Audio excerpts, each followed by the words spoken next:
Chapter 28. In the meantime, Lord Edmund's mind had been tortured by the bitterest anguish, and his agitation, added to the pain of his wounds, had produced a considerable degree of fever.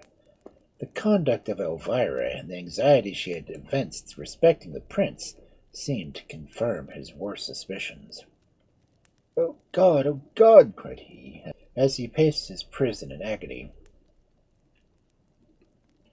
"I could have borne anything but this. It is too much, too much! By heaven, I could sell myself to everlasting perdition to be revenged." As he spoke, he heard the key of his dungeon door grate in the lock, and he shuddered, for he almost fancied some hideous spectre would appear in answer to his call, and he felt indescribably relieved when he heard the gentle, insinuating tones of Father Morris. Sweet is the voice of friendship to the disappointed spirit, and the soft falls of balm and consolation for those we love upon the wounded heart. Edmund's bosom thus throbbed with transport when he saw the Reverend Father, and throwing his arms round his neck, he sobbed like a child. "My dear Edmund," said the priest, who excessively affected, for he really loved Edmund, "it breaks my heart to see you thus. Cruel Elvira!" "Oh, blame her not, father," exclaimed Edmund. "I cannot bear that you should even blame her. She is deceived. She is under the influence of infatuation. She cannot control our hearts, you know, father." "But that she should be capable of loving another, when your services, your devoted affection—" "Alas, alas, father! Love is not to be bought by services. All she could give me she has given. I possess her friendship and esteem." "And are you satisfied with those?" "Satisfied? Oh, heavens!" "At any rate, I suppose you should bear that she married the Prince Ferdinand, if you thought it would contribute to her happiness." "Married to him!" cried Edmund, gnashing his teeth in agony. "Married to him? Oh, anything but that! I will never live to see it." "You are not likely," calmly returned the priest, "for as the state requires a victim, and Elvira will certainly not resign her Edmund, you will doubtless be sacrificed to save him." "Hold, hold!" cried Edmund, driven to madness by the thought. "Do not dare to speak those cursed words. I could die to serve her, but I will not be sacrificed. What, am I to be made a tool, a child, an idiot? Destined to labor for my rival, and denied even the poor satisfaction of showing the extent of my devotion? But I will not die so calmly. Elvira shall not forget me. I will see her. She shall at least know my sentiments. And if she treats me with scorn, I will die, it is true, but it shall be by my own hand, and at her feet. I will not be sacrificed. I will not steal out the life of a common criminal. No, the world shall know my wrongs. I will be heard. I will not fall unnoticed and unknown. Take this chain, Father Morris, and give it to her, and tell her I implore, by the recollection of the moments that she bestowed it upon me, that she will grant me an interview. If she refuse me— but no, she cannot." Father Morris took the chain, and, promising to see the Queen, withdrew, leaving Lord Edmund in a state of indescribable agitation. He was not left long, however, to his solitary reflections, for as he paced with hasty strides in prison, and turned as he reached the wall, the mummy, Cheops, stood before him. "Ah, wretch!" cried Edmund. "What brings you here? Came you to torment your victims?" "I came to help and comfort the unfortunate," said the mummy. "Begone!" cried Lord Edmund. "I do not want your pity, or your proffered help I scorn." "Spare your scorn, proud lord," returned Cheops. "It will not aid you, though I might." "I want no aid," exclaimed Lord Edmund, "and least of all such help as you can give me. I despise alike your pity and your vengeance. Come what will, I rely upon myself, conscious of my own integrity. I do not fear to fall, though demons should assail me. Avaunt then, fiend, for ever thou shalt have no power." Cheops burst into one of his fiendish laughs, and exclaiming, That time will show. And disappeared. Edmund felt relieved by his absence, though, in spite of his boasted firmness and the sovereign contempt he expressed to the mummy, he could not prevent his mind from dwelling upon the circumstance. The appearance of Cheops, indeed, never failed to excite a deep and powerful interest in the mind of all who conversed with him, whilst his appalling laugh struck terror in the firmest breast, and those who affected to despise his menaces could not prevent their minds from dwelling upon his words. The irresistible power had its full effect upon the mind of Edmund, and though he endeavored in vain to shake it off, and rouse his mind to think of other things, still the gigantic mummy seemed to stalk before him. In vain did he strive to picture himself his interview with the queen. The hideous features of the mummy rose in his imagination instead of the lovely form of Elvira, till at length, fatigued and exhausted, he threw himself upon his couch, yet even in his dreams the same image haunted him, and the same words rang in his ears. Whilst these scenes were taking place in the prison, Elvira was suffering all the torments of a burning fever. She was, indeed, seriously ill. The excessive agitation of her mind, and the horror she felt at the idea of being the murderer of Ferdinand, had overpowered her reason, and by the time Dr. Coleman arrived, he having been sent for at the first alarm, she was quite delirious. Though the thought that she alone had caused the danger for Ferdinand occupying her mind, and not being able to bear the idea that her folly might occasion the destruction of a human being, she raved of him incessantly, and repeatedly offered to sacrifice her life to preserve his.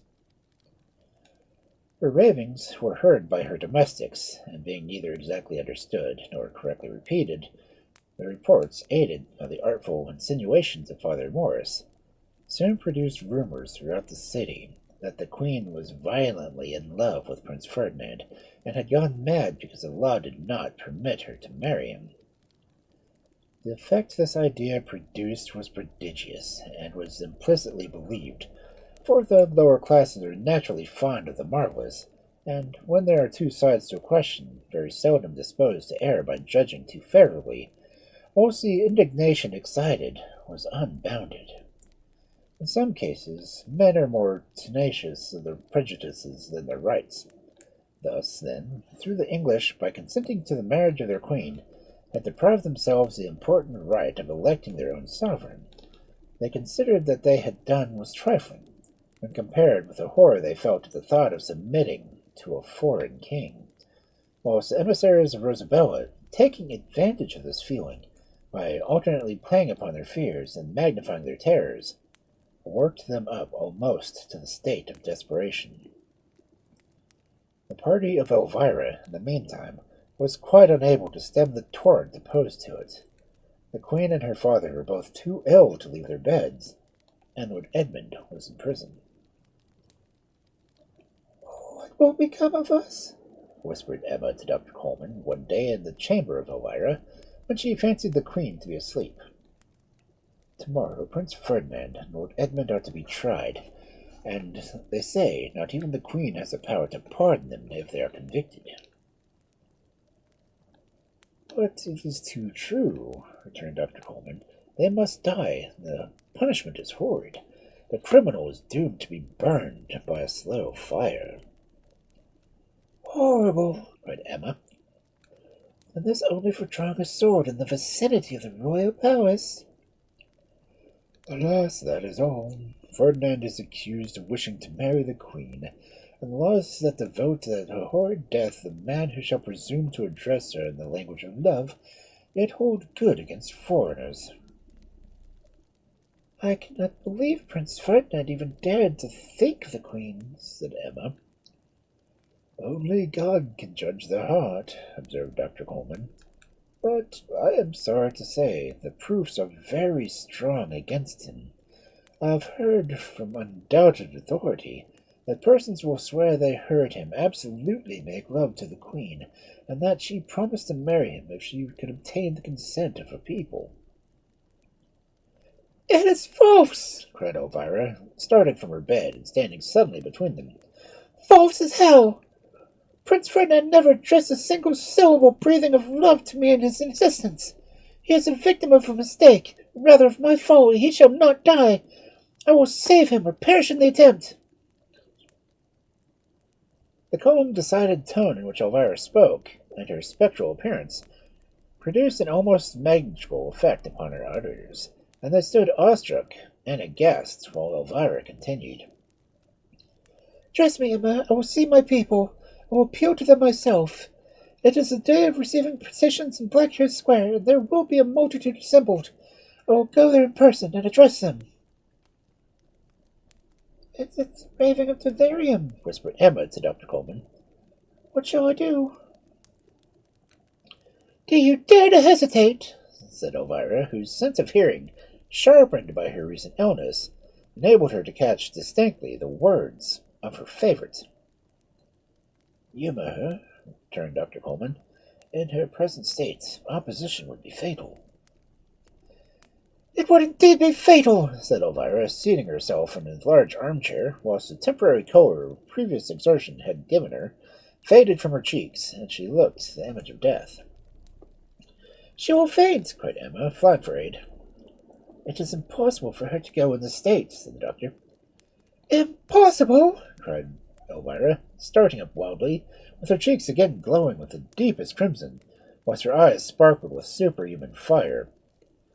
What is impossible to be determined in spirit? Haste, haste, Emma, and let me go, whilst I have yet strength, for I will, through death, await me there. My rashness has endangered the life of Prince Ferdinand, and I will die to save him. Farther opposition was useless, and the doctor retiring, Emma hastily attired her mistress.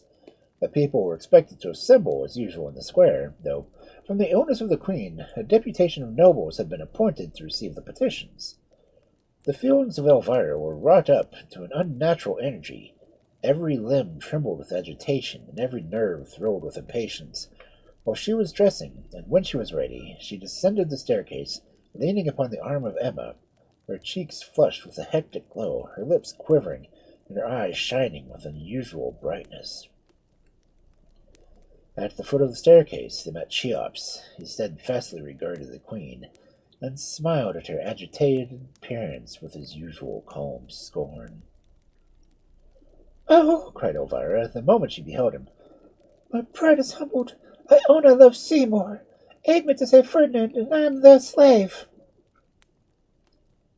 Appeal to your people, said Cheops, his eyes flashing with proud triumph. Your feelings will give you eloquence, but do not confine yourself to obtaining the power to pardon Ferdinand. Demand to be free. The people will refuse you nothing. Tell them first that they have insulted you by giving you permission to marry, and then by dictating whom you shall choose. Require perfect freedom. They will comply and bow their necks beneath your footstool. But rest not satisfied with any sort of actual submission. Endure no conditions. This is the moment you decide your future destiny. Act with energy, and you shall be happy. But if you falter, destruction is your portion. I will obey you to the letter, said Elvira, as she walked with a firm step past him and sprang into her ballroom, followed by Emma. Oh, my dear, dear mistress, said that faithful confidant, do not listen to the wretch. He is a serpent sent to wile you to destruction. Do not be advised to turn and relinquish his mad expertise. Elvira did not reply. Her feelings were too highly wrought to permit her to speak, and bending eagerly forward she watched, with an impatient eye, the streets and houses it flitted over, scarcely able to bear the agony of suspense during the time necessary lost in transit, and seeming every instant to long to participate herself toward the goals of her wishes. The balloon now rose unusually high, whilst masses of fleecy clouds hid the town from their view, and looked like flocks of sheep beneath their feet. Where are we going? Cried Elvira in agony. We shall be too late. No, no, said Emma. I feel we descend again. We have arrived. and as she spoke, the balloon sank rapidly, whilst the clouds, opening, discovered the immense square below them, apparently paved with human heads. "Oh, thank God, we are not too late," said Elvira, clasping her hands together and sinking back upon her seat, whilst the balloon conductor directed the machine to the palace apparently appointed for the reception of the Queen. Elvira did not wait to arrange her dress, she did not wait to take refreshment, or even to rest a single moment from her fatigue, but rushed upon the terrace the instant she quitted the balloon, and presented herself before her astonished people, every limb quivering from the violence of her agitation. The crowd was immense. The extensive space looked one compact mass of human heads, but Elvira's courage did not fail her. Though she had now no Lord Edmund to support her, and no father applauding friends and listened as she spoke, yet the enthusiasm of the moment gave her strength. She forgot everything but the cause that brought her there, and her mind, thrown back upon its own resources, rallied its energies, and seemed to gather courage from the thoughts, whilst her sylphic figure appeared to dilate in size, and assume an awful dignity of the grandeur of the spirit that animated it. And thus she stood before her subjects, her life or death hanging upon their will.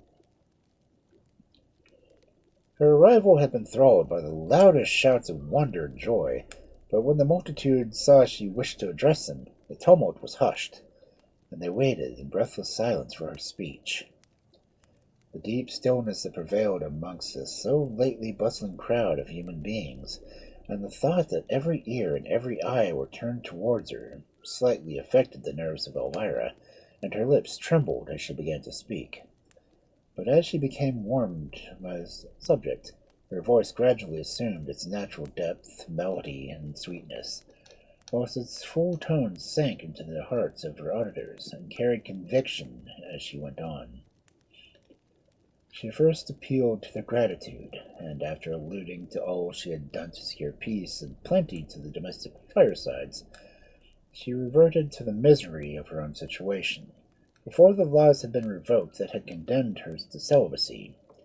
She powerfully painted the harshness of the destiny that debarred her from the blessings she had so lessly bestowed upon others. She alone, of all her subjects, had been destined to the wretchedness of a solitary life, unsoothed by the tender cares of a husband, uncheered by the affection of children. She alone had been doomed to wither away her youth in cheerless widowhood. Their fiat had changed her destiny, but it was the part of a noble and generous people, whilst they conferred a benefit to encumber it with restrictions. No, she was confident the liberal spirit of the English would spurn the sordid idea, and shrink from such manner of obliging. "Make me free," she said. "Really, absolutely free, and I promise solemnly you shall never have occasion to blush for your queen." As she spoke, her cheeks glowed, and her eyes sparkled with unwonted fire, whilst the people, struck by the suddenness of her appearance and her enthusiasm, and carried away by the force of her sentiments, they could metamorphose the tender, gentle Elvira into the exalted being before them, shouting applause, whilst cries rang soundly through the air of "Long live Elvira! Marry whomst you list, we shall still be your slaves. Still be our queen, and let your children and children's children reign over us, when ye shall be no more." Delight danced in the bright eyes of Elvira, and a blush of pleasure mantled on her cheeks, and she gracefully thanked him. "And yet, my friends," she continued in a fainter voice, "there's another privilege I would demand at your hands. I am called free and absolute, yet I am chained by the law. Unloose these bands, and give me at least the power to pardon. I know that if I wished it, I might reverse these laws at my will, as the power of the queen that made them was not greater than which you have bestowed upon me. But I wish not to do so. I'd rather accept that from your hands as a favor which I might exact aright. Give me, then, my people, the most blessed attribute of royalty. Let me pardon. Can you refuse this?" No, no, shouted the people with enthusiasm. We are your slaves. Do with us as you wish. The laws are yours, and though you change them at your pleasure, we will obey. Long live Elvira! Elvira forever! From henceforth we owe no law but her will. Elvira's rapture was unbounded. She forgot the unstable nature of the vox populi, and triumphed in the devotion of her people, whilst they, in return, shouted forth her praise as she warmly expressed her gratitude in tumultuous transports. The air rang with acclamations, and Elvira, looking proudly round upon her obsequious subjects, felt herself indeed a queen. There is perhaps no sensation in the world more delightful than thus to feel oneself the idol of the multitude, to see every eye beaming with admiration, to hear every voice resounding praise, and to know every heart is devoted to one subject. The human mind cannot enjoy a higher gratification than in the consciousness of power, whilst the man thus exalted seems raised to the level of divinity and triumph in the worship of his fellow creatures. But alas, such glory is too much for mortals, and nothing can be more evanescent, or rather, nothing more certain prelude to disgrace. Elvira, however, knew not that her popularity was too great to be lasting. She implicitly believed her people would continue to feel what they now expressed, and, catching the spirit of the moment, she persuaded them to sign an abolition of the laws, and the confirmation of her absolute power. The people obeyed with rapture. The enthusiasm that animated them had not yet abated, and even if Elvira had desired their lives, they would have obeyed. They considered her inspired, and it seemed sacrilege to hesitate to comply with her demands. So powerful was the energy of a woman's will, and so sure was it that a determined spirit may overcome any difficulties when once roused resolutely to exert itself. Such also is the influence of beauty and eloquence upon the human mind, and so weak is judgment when attacked through the medium of the senses. In the meantime, the council of Elvira had met in their usual apartment, and were holding a solemn consultation, previous to going to receive the petitions, on the propriety of addressing the people whom they might be assembled in the square, respecting the illness and consequent incapacity for reigning the queen. "I'm thinking as I think, as I am confident every one here must think," said Lord Gustavus de Montfort. "There is no middle course to be pursued. A regency must be appointed, or the government will be overturned." "There is no doubt we can exist without a regency," said Lord Doodle. Yes, we must have a regency," cried Lord Doodle. "It appears to me, to say the least of it, premature," observed the Duke of Essex, a highly respectable nobleman who had hitherto observed a cautious neutrality. "I think before deciding upon an important question, we should at least examine Her Majesty's physicians, as be guided by the report." "His Grace is right," said Lord Doodle. "We ought to examine the physicians," said Lord Doodle. "One of them has just entered the council chamber," observed Lord Gustavus. "I presume he brings us usually daily bulletin of Her Majesty's health. Is it your pleasure, my lords, that he be examined?" "By all means," cried the noble lord simultaneously, and Dr. Hardman advanced. "How is Her Most Gracious Majesty?" asked Lord Gustavus with his usual solemnity. "Alas, my lord," said Dr. Hardman, "Her Majesty is slept badly, and is much worse this morning." "Is she still delirious?" asked the Duke of Essex. "Quite, your Grace," returned the doctor, shaking his head. "Then I fear there's no hope?" said the Duke. "None," said Lord Doodle, shaking his head. "None," echoed Lord Doodle, shaking his head. "Thinking as I think, and as I am sure everyone here must think," said Lord Gustavus, "we must not suffer the interests of the people to be invaded with impunity. The Constitution requires watching over, and I consider this a matter that ought to be inquired into." "Then you think the senses of the Queen irrecoverable?" asked the Duke of Essex, addressing Dr. Hardman. "Not Irrecoverable, I hope, my Lord Duke, replied the doctor, though I own her delirium is alarming. What does she rave about? Asked Lord Doodle, curiously, being the only mark he ever gave his being a rational animal.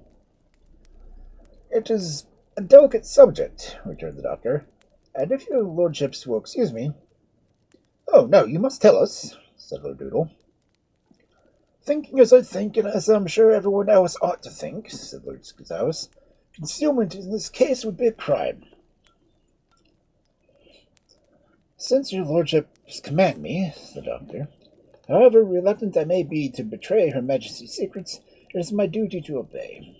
The queen raves incessantly of Prince Ferdinand. I feared as much, said the Duke of Essex. And do you think she recovers she'll want to marry him? Asked Lord Doodle. I fear it cannot be doubted, my lord, returned the doctor. Thinking as I think, and as every free-born Englishman ought to think, said Lord Scazaus, she will forfeit her crown. A deep silence followed this daring speech, yet no one assented to it. No one attempted to contradict it. In fact, every man seemed afraid of committing himself, for though everyone thought Lord Gustavus would not have ventured so far, had he not felt assured a party against the Queen was strong, yet no one liked to be the first to declare himself her opponent. The awkward pause was broken by the entrance of Sir Ambrose and Father Morris, who came with a message from the Duke of Cornwall, imploring them not to decide upon any measure hastily, and informing them that on the following day his physicians assured him he would be able to assist the deliberations in person. We all esteem and respect the Duke, said Lord Gustavus, but thinking as I think, and as I am confident every one who hears me must think, not even our respect for him ought to induce us to consent that the Queen should marry a foreigner. No, no, we must let private feelings make us risk the interests of the people. I did not say there was any danger. I dare say there will not be in any danger, murmured the soft, insinuating voice of Father Morris. I dare say they will run no risk. Foreigners have sometimes been known to respect the interests of the people, and reign as gloriously as the native-born monarchs. Not often, I believe, Father, said Sir Ambrose.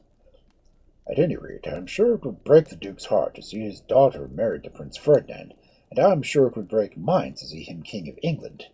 Weak, silly Elvira, I cannot account for her infatuation, and I have no patience with her, for causing all this misery solely for her folly.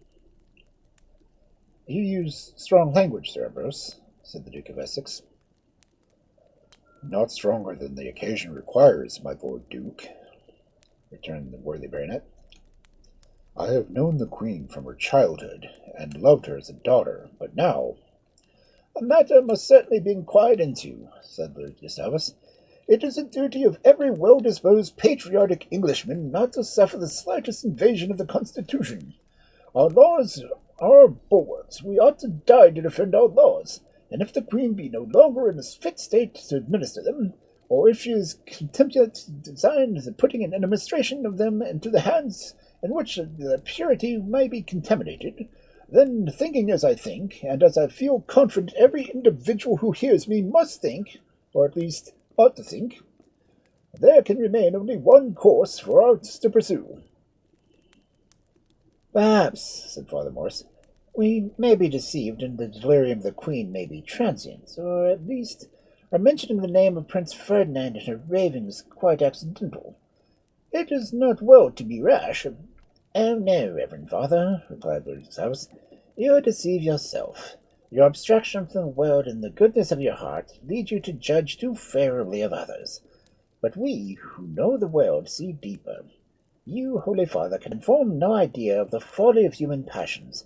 You are above their weaknesses, and cannot suspect that another which you are incapable of feeling yourself.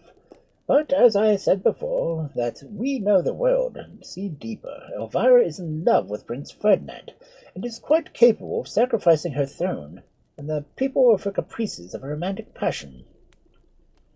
Impossible, cried Father Morris, with well-acted astonishment. This is very true, notwithstanding, said Lord Gustavus, shaking his head sagaciously, while his attendant satellites, Lord Noodle and Doodle, shook theirs for sympathy. "Impossible!" cried Lord Ambrose. "She cannot surely carry her infatuation to such a height. She is too noble. But even if she is mad, will no one step forward to save her from destruction?" "I do not see how anyone can save her, if such is her intentions," said the Duke of Essex. "Women are proverbially self-willed, and now that the people have put the laws into her own hands—" "The people were cajoled to consent," exclaimed Lord Gustavus. "But if the Queen be so mad as to intend to marry the Prince, she must lose her throne and suffer death, for the laws against foreigners remain inexorable." "Yes, the laws are inexorable," echoed Lords Doodle and Noodle. "Good heaven!" cried Sir Ambrose. "Is it possible I am in England, and yet hear such barbarous sentiments openly avowed? No one has more right to feel anger at the folly of Elvira than myself. But even I cannot bear such cruelty. What is a young and beautiful woman, in the very flower of her age, to be doomed to destruction, merely for having shown a susceptible heart? Forbid it, Heaven! And what are we to dare judge so harshly and refuse mercy to a fellow creature? Are we not all feeble? Do we not all err? And if we show such cruelty in judging such a trifling offence, how shall we expect mercy for our own more weighty ones? Have mercy, then. Let us show ourselves men. Let us dare to exert our reason and show off shackles of prejudice. We boast that the law in this case makes us free, and the arms with power against our sovereign. Let us use that power, then, and show that we really free by daring to act justly. If we do not, we are slaves." "It cannot be," said Lord Gustavus. "You talk well, Sir Ambrose, but words are nothing against facts. If the Queen intend to marry Prince Ferdinand, she must either be insane or intend to subvert the Constitution, and in either case, thinking as I think, and as I am sure every reasonable person in the kingdom must think, she is no longer competent to reign, and is no longer worthy to live. Eloquence is a fine thing, and I do not deny that the worthy baronet speaks fluently, yet notwithstanding all he can say, or indeed all that he can be said, upon the subject, law is law." "Yes, law is law," repeated the lords. "Sir Ambrose, I thank you from my soul," cried the old Duke of Cornwall, starting from the midst of the crowd. "You have indeed proved yourself my friend, but I should blush to think that my daughter was slandered in my presence, and that I left it to another to undertake her defence. Yes, gentlemen, Elvira is slandered. I will venture my life upon her innocence.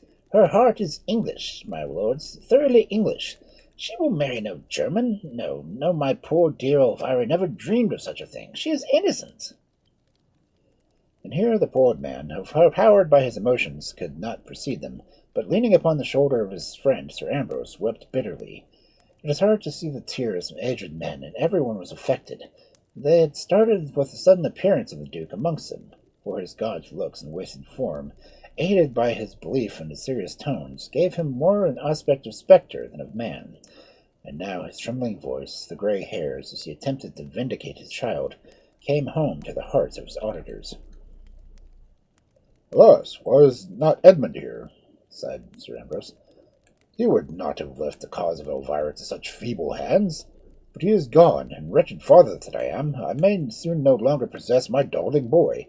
6 months ago my 2 brave sons were the pride of my heart, and the admiration of every eye.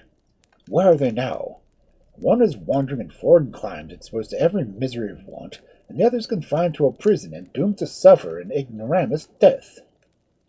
Alas, alas, has my life been spared to endure such misery?"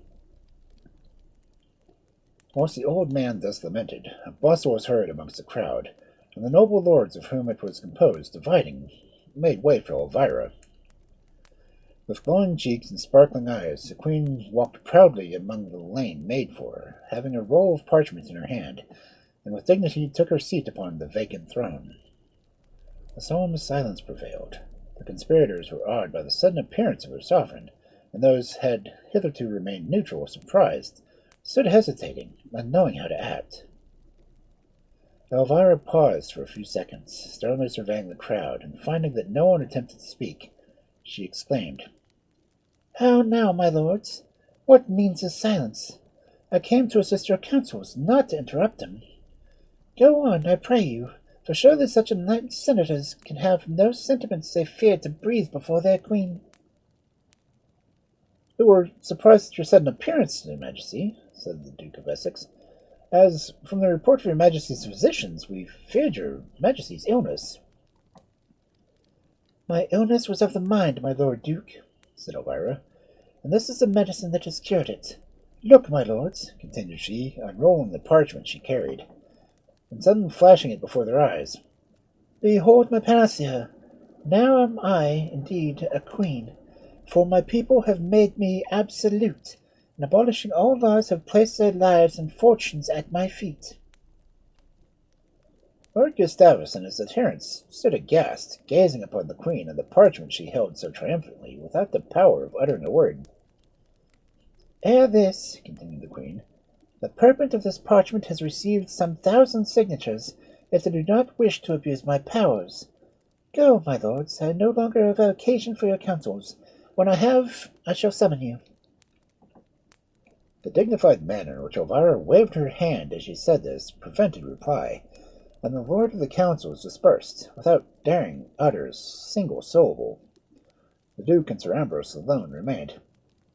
"My dear father!" cried Elvira, throwing her arms round his neck, whilst the overstrained feelings had so long supported her gave way, and she sobbed in agony upon his shoulder. "Remove her to her chamber," said Dr. Coleman, who now appeared.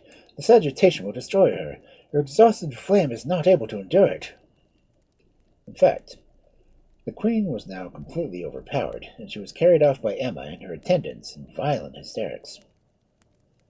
Lord Maysworth had not been present at the scene, for his time had been otherwise engaged, and to explain what occupied him, it will be necessary to go back to the prison of Prince Ferdinand.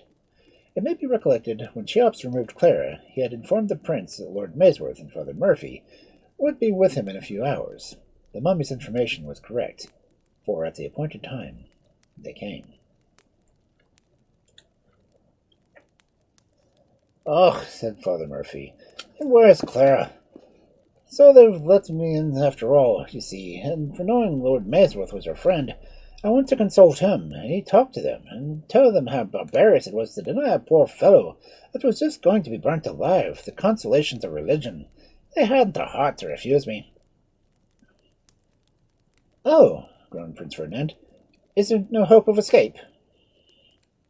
"I fear not," said Lord Maysworth, "for, notwithstanding the enormous expense of attending public executions, the people are so fond of them that it is necessary to indulge them now and then, and they are so devoted to Lord Edmund that his adversary has no chance.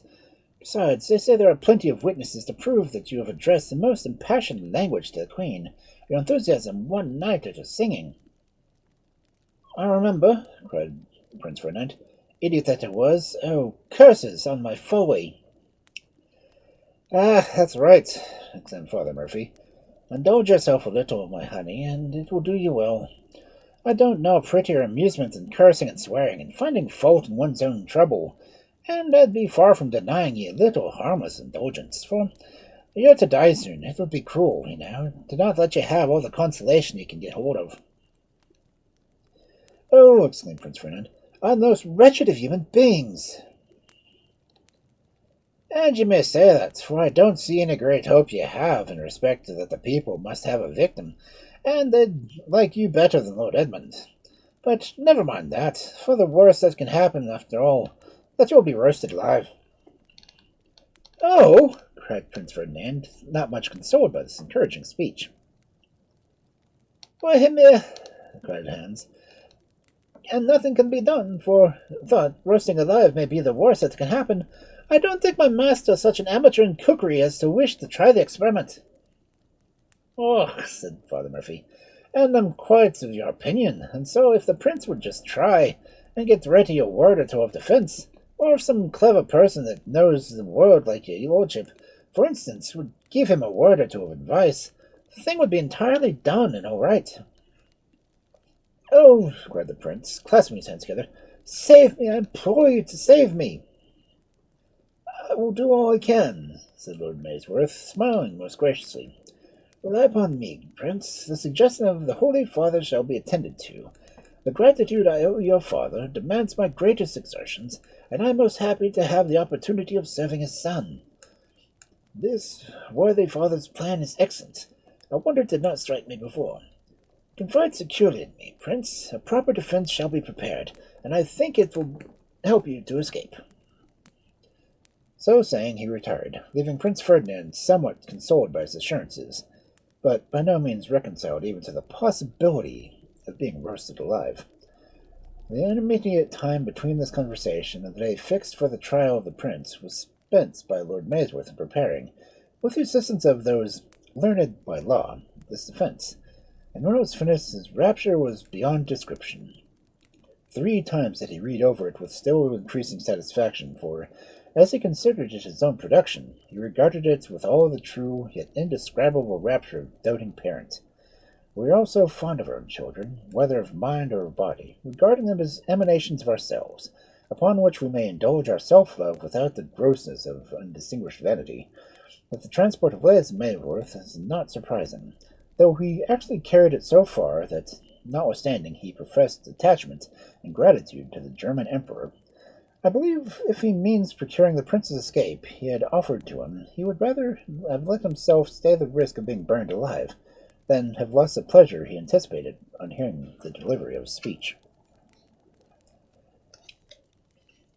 The important day arrived, and the prince, accompanied by his faithful Hans and Lord Maysworth, proceeded to the court, the latter carrying his beloved brief in his own pocket, rightly considering it as far too estimable to be entrusted to any other hands than his. The court was crowded to an excess, for strange tales of the passion and the illness of the queen had gone forth into the world, each edition more wonderful than that which went before it, and the people now thronged to see the prince with that extraordinary feeling so common amongst English, which makes them stare at a great man in much the same way as they would a wild beast. An automaton judge sat with great dignity upon the magnificent throne, looking, though a little heavy, quite as wise and sagacious as judges are wont to look. A real jury, that is, a jury of flesh and blood, was ranged upon one side of him, and some automaton counsel sat in front, their briefs lying upon the table before them, and having behind each a clerk to wind him up when he should be wanted to speak, it being found that the profession of the law gives such an amazing volubility of words that it is dangerous to wind up a counsel too soon, lest they should go off in the wrong place, and so disturb the silence of the court. In different parts of these counsel were holes, into which the briefs being put into were gradually ground into pieces, the counsel being wound up, till they came forth in words as the mouth, whilst the language in which the counsel pleaded depended entirely upon the hole into which the brief was put, there being a different one for every possible tongue. All now was ready. The prisoner with his friends placed themselves at the bar, and the judge and jury prepared to hear and decide all with the due decorum. The signal to begin was given, and the brief for the crown being put into the English department of the council, appointed to conduct the prosecution, the clerk began to wind away, and in a few minutes the council burst forth in the following impassioned strain of eloquence. My lord and gentlemen of the jury, it is with feelings of the utmost unfeigned regret that I must now rise to address you. Sensible, oh, how deeply sensible, of my insufficiency, and of this greater competency of any one of my learned brethren at the bar, how willingly would I rein the task to any one of those eloquent gentlemen, feeling so indisputably convinced, as I do, of their eminent talents and of their merit, and of their great, oh, how much greater fitness for an undertaking of this magnitude than myself. Ah, es was mit uns, sehr unwillen, cried Hans. If thou art unfit to the task, I wonder why the deuce they employed thee. Peace, fool, said the prince. Do you not see that this is the only exordium? These are the words of course. The orator had paused for an instant from some error in his machinery, but his clerk setting him in motion again, he went on as follows. But having disputed an act, I will not shrink from the arduous duty imposed upon me. I will, therefore, state the principal points of the case, prove my facts by witness, and then leave the decision to the well-known judgment and penetration of the enlightened and intellectual tribunal before me. Here it was intended the counsel should bow to the court, but owing to his defective machinery, he only gave a kind of jerk, and then continued. My lord and gentlemen, it sometimes falls upon the lot of members of my profession to relate the astounding circumstances and soul-harrowing facts, facts that pierce into the inmost souls of their auditors, and rend the tortured spirits of their iron fangs, as the teeth of the pierce into and rend asunder the clods of inanimate earth over which it is dragged. But what I shall have to tell you, gentlemen, will make even facts like these hide their diminished heads, and run skulking into the corners like owls trembling, and flying hooting away on being exposed to the scorching glare of the noonday sun. Do you not tremble, gentlemen? Do not your hearts pant breathless expectation of what is coming? Indulge your anticipations, bid fancy while their wildest flight, and let imagination conjure up all the horrors of the infernal regions. Paint the angel of death hovering upon the leathern wings over a devoted city, and shrieking mothers imploring mercy in vain for their murdered children. Paint all the manipulated horrors of famine, fire, carnage. Paint miserable, starving wretches screaming wildly for food, and, in the agonies of despair, gnawing the flesh from their own withering bones. Paint flames surrounding their pointed arms, and helpless family crying in bitter anguish for the aid that cannot be afforded them. Paint witches celebrating their detested Sabbath. Imagine demons indulging in their infernal revels. Yes, paint and picture to yourself these, and 10,000 other horrors, each more frightful than the last. Dwell upon them. Let them haunt your imaginations. But whatever you may fancy, picture, or paint, nothing can ever equal the horror you will feel when you learn the crime which the prisoner at the bar stands accused. Now then, my tongue falters as I speak, and my quivering lips almost refuse to give utterance to the appalling sounds. Know that he has dared, impiously and presumptuously dared, to fall in love with the Queen. I see your indignation at such baseness. I feel the virtuous shame that burns upon your cheek. Yes, yes, my friends. I too am an Englishman, and I, like you, spurn the disdain, like thoughts submitting to a stranger. What do we want with a king? Has not the country been happy, prosperous, flourishing, respected at home, and honored abroad under the dominion of a queen? Yes, yes, my friends, it has, and under her gentle sway the murderous weapon of war has been converted into a plowshare, and nodding helmet and ponderous corselet into a peaceful wig and graceful crown, and the grim aspect of frowning ruin and grinning desolation into the gentle smiles of benignant face and overwhelming plenty. Long, long may gentle peace continue to shed her benignant smiles upon us. Long, long may we sit beneath the grateful shade of her olive branches. Long, long, long may the feathery foliage hang in gracious festoons above our heads, and their pale green wreaths encircle our brows, for in the arms of peace lie joy, ease, and happiness. Her smile gives health and contentment, and her blessing wealth. And what threatens to affright this bewitching deity from our shores? 'Tis this audacious stranger who deserves the bitterest punishment for his unparalleled atrocity. But this is not all. Not satisfied with endeavoring to destroy the happiness of the queendom and overturn the laws enacted by the wisdom of our ancestors, he has done more. Yes, intolerable as his crimes have been, there is yet one more deadly behind. Shudder, my friends, and turn away your eyes as fear-inspiring words drop from my tongue.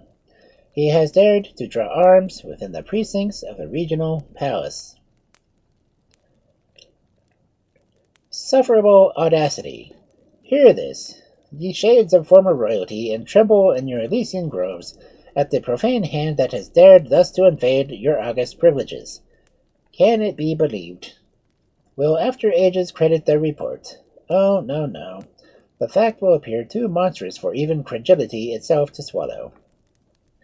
When the fatal crime was committed, earth trembled beneath his feet, the winds hushed their murmurs, and all nature stood aghast. Frightened oceans receded from its rocky bed. Pluto rushed shriveling from his nether throne, and Neptune waved in vain his tranquilizing trident.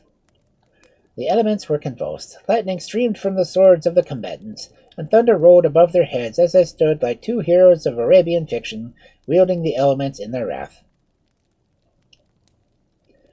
But I have done, my lord and gentlemen. I say no more, for I scorn the prejudice of your minds against a prisoner, or make the slightest appeal to your feelings to condemn him. However, this I must say, if ever a case should rouse every nerve of true-born Englishmen against it, it is this. Does any man dread to be torn from the calm delights of his comfortable fireside, where he was surrounded by his adoring wife and attentive children, and dooming to incur the wretchedness of misery and want? Let him condemn the prisoner. Does any man dread being dragged across burning sands, or forced to wade up to his knees in water through marshy deserts? Let him condemn the prisoner. Would any man shudder to be obliged to sleep upon the hard, cold ground, his limbs racked with rheumatism, his body exposed to all the vicissitudes of hunger, thirst, and inclement seasons, whilst his life is endangered every instant? Let him condemn the prisoner.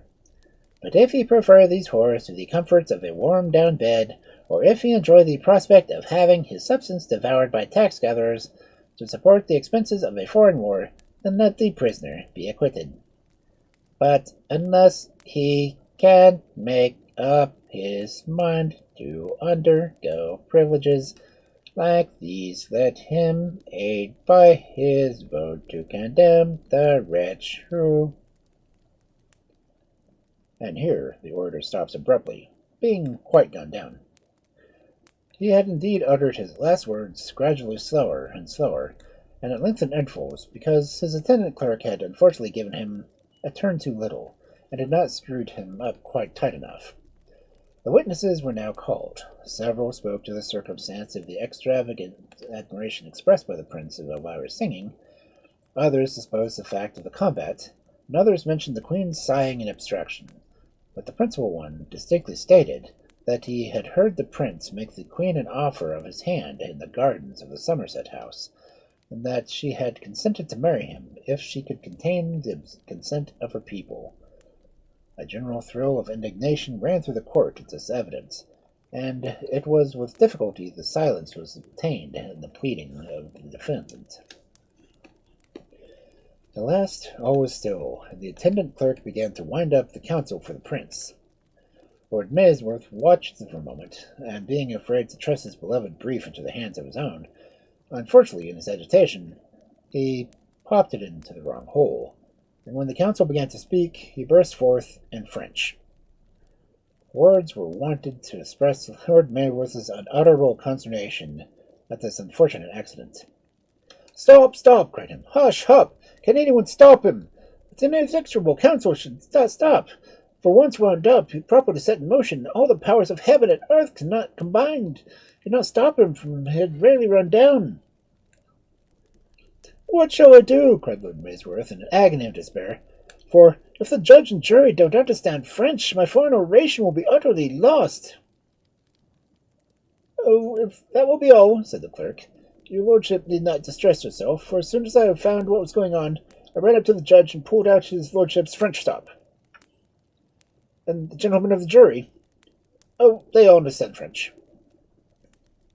"It is well," said Lord Maysworth, "though I am still sorry the whole happened to be French, for I am afraid the verbosity of the language may deteriorate the strength of my expressions."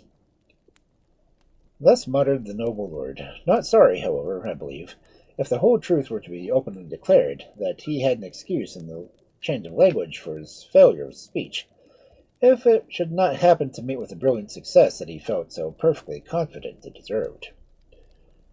The counsel, in the meantime, went on. The following is a translation of the speech. "My lord and gentlemen of the jury, it is with feelings of considerable diffidence and hesitation that I arise to address you. After the flood of eloquence that has poured from my learned brother, I, gentlemen, am not gifted with such enviable facility of speech, nor is my imagination endowed with that creative power he has so forcibly displayed. I cannot, gentlemen, like him, uprear the club of Hercules, for what? To crush a butterfly, or brain a gnat. Nor have I the least intention of drawing either Neptune or Pluto from the quiet nap they have been taking for so many centuries to assist in our debate. I assure you also, gentlemen, that I shall neither disturb the ocean from its rocky bed, nor make nature stand aghast. No, my lord and gentlemen, my intentions are perfectly pacific, and your harassed imaginations may repose tranquilly upon my speech. After the tumultuous one of my learned brother, the wayworn traveller rests peacefully upon the soft green turf, after having been tossed about upon heaving billows of the tempestuous ocean. 'Tis sweet to rest from dread of danger free, and mark the billows of the foaming sea. 'Tis sweet a little skiff to urge through the tempestuous ocean's rolling surge, to hear the patinus rains against the roof, and feel your hospitable mansion proof. But sweeter far by the troubled man's repose, when a speech like this it hears the close. When I listened to the powerful exertion of my learned friend, and I did listen to him with the most profound attention, I confess my imagination was too highly excited to be satisfied with so lame and important conclusion. What, cried I, have the laws of nature been reversed? Have demons been disturbed in their infernal revels, and witches called from their dusky caverns, merely because a beautiful woman has excited the tender passion of the breast of a youthful stranger? Is it so extraordinary an occurrence that it should create such excessive wonder? Are our hearts so dead to beauty that such a catastrophe should occasion surprise? Forbid it, heaven, no. Whilst our hearts still throb in our bosoms, may they ever beat responsive to the attractions of the fair. May we never become insensible to the charms of the loveliest objects of creation. May we ever own their witchery and bend beneath their magic sway. For man, degraded man, would be sunk below the level of the brutes. View man as he degenerates secluded from an influence of female society. Is he not rough, though, brutal and unpolished? Does he not want all those winning graces and those delicate attentions that form so undeniably the charm and solace in life? In proposition as your sensibility, as our goodness, and all the best feelings of our nature are awakened, we become susceptible to love. It is indeed excessive sensibility and a kindly feeling to our fellow creatures that creates it. Does there exist a generous or noble mind that has not felt this passion? No, not one. There is indeed something generous and ennobling in it. We cannot prefer the welfare of another to our own, nor be completely absorbed in another's being, with the devotedness of true love, without being purified in our ideas, and raised from the disgusting selfishness which is ever the inspirer of base and mean actions. Yes, love indeed is light from heaven, a spark from that immortal fire, with angels shared and Allah given, to lift the earth our low desire. Devotion wafts the mind above, but heaven itself descends in love. And from this heavenly, this inspired feeling, shall my unfortunate client be debarred. Hear me yet shades of heroic lovers who, though dying for the hopeless object of your passion, have still exclaimed with the enthusiastic devotion of a modern poet. Lead on, through horror's weight, in awful fury round thy gate, and danger, death, and grim despair forbid my hopeless passage there. If love still smiling beckon on, the path is passed, the gate is won. And ye poets and philosophers, who have painted love as an oasis of the desert, the green spot in memory's waste, where affection still lingers even when hope decays, Have you no compassion for my unhappy client, whose only fault was that she was beautiful, and he is not blind? And is this an offense for which a man deserves to be burnt alive? Forbid it, humanity, forbid it, mercy. No, no, such inhuman cruelty exists not in the breasts of Englishmen. I feel that you must acquit my client on his head, but this is not the only charge brought against him. He is accused of having violated the sanctity of the royal palace by drawing his sword within its precincts. To describe the enormity of this crime, my learned friend has brought forward such an overwhelming torrent of eloquence that unhappily his meaning was swept away in the current of his words. At least I suppose so, as with all my industry I have been totally unable to find it. As, however, I cannot imagine my learned friend could be harangued so long without having some meaning in what he said, I suppose it has slipped undiscovered into some sly corner, where it lies, poor thing, quite concealed and almost crushed to death by the ponderous weight of metaphors heaped upon it. Gentlemen, my client drew his sword in the royal garden. This is a plain statement of fact, when stripped of the load of ornaments with which a learned friend has encumbered it. My client, a stranger to English laws and customs, chanced to be walking in a public garden belonging to the royal palace. He there met a nobleman of the court. From causes irrelevant to the question before us, high words took place between them. My client was grossly insulted in a manner impossible to be borne by a man calling himself a gentleman, or making at least pretensions to honor.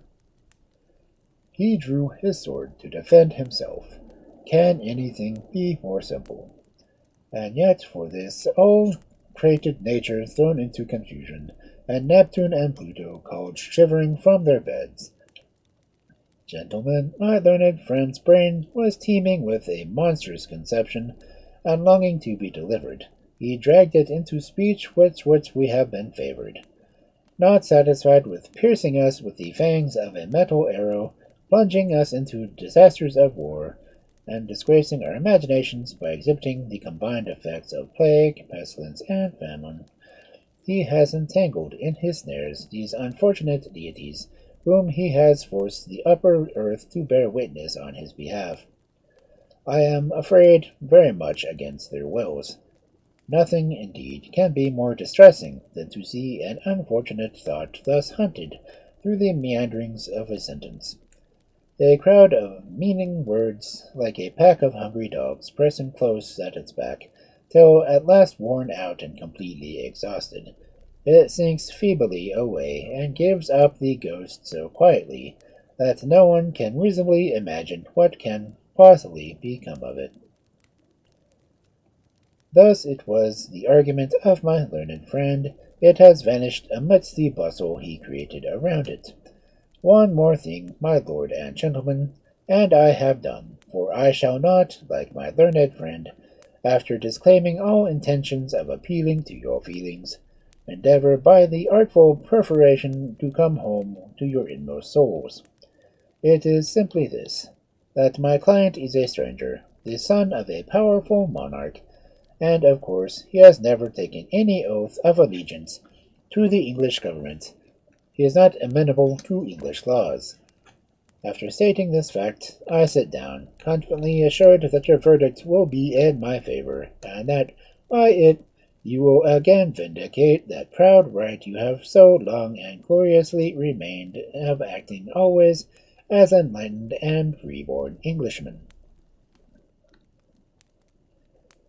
As the orator sat down, a tumult of applause rang through the hall, and the delight of Lord Maysworth can only be justly appreciated by the author who recollects what he felt when he first heard the success of his favorite work. But he had little time for exultation, as the judge, having been wound up in his turn, now began to sum up the evidence.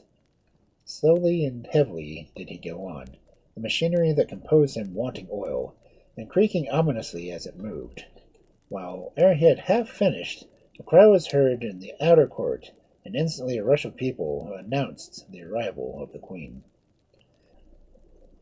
After the exertions made by Elvira the previous day, her fever returned, and she lay insensible to everything that passed till she was restored to recollection by the tolling of a deep-toned bell, which was always set in motion the moment a prisoner was put on his defense. She heard the solemn sound distinctly. The court where state criminals were tried had joined the palace, in order that the Queen might have an opportunity of hearing appeals, or deciding on any difficult case that might arise. Though the offences against the state have been very rare in the female dynasty, whether from the goodness of the people or the severity of the punishment, I leave it to the readers to determine. The privilege had been seldom called into action, and the bell now grated harshly as it tolled. Elvira, however, had heard of the custom, and its cause flashed instantly upon her mind, and she started from her bed, and listened to the solemn sound as it fell slowly and heavily upon her ear, every knell seeming to strike upon the naked nerve. "Emma," she cried, "let me go! Quick, let me save him, or I shall be too late!" Emma obeyed, whilst she was tiring her mistress every moment, seeming an age, and Elvira listened to the heavy tolling till the sense of hearing barely came agony, and unable to endure any more, she pressed her hands firmly against her ears to shut out the dreaded sound. At length she was ready, and hurrying to the court, arrived at the critical moment I have mentioned. "Stop!" she cried. "I command you to stop proceedings. The prisoner is free. My people have given me the right to pardon all offences, and are thus first exercised. Set him free."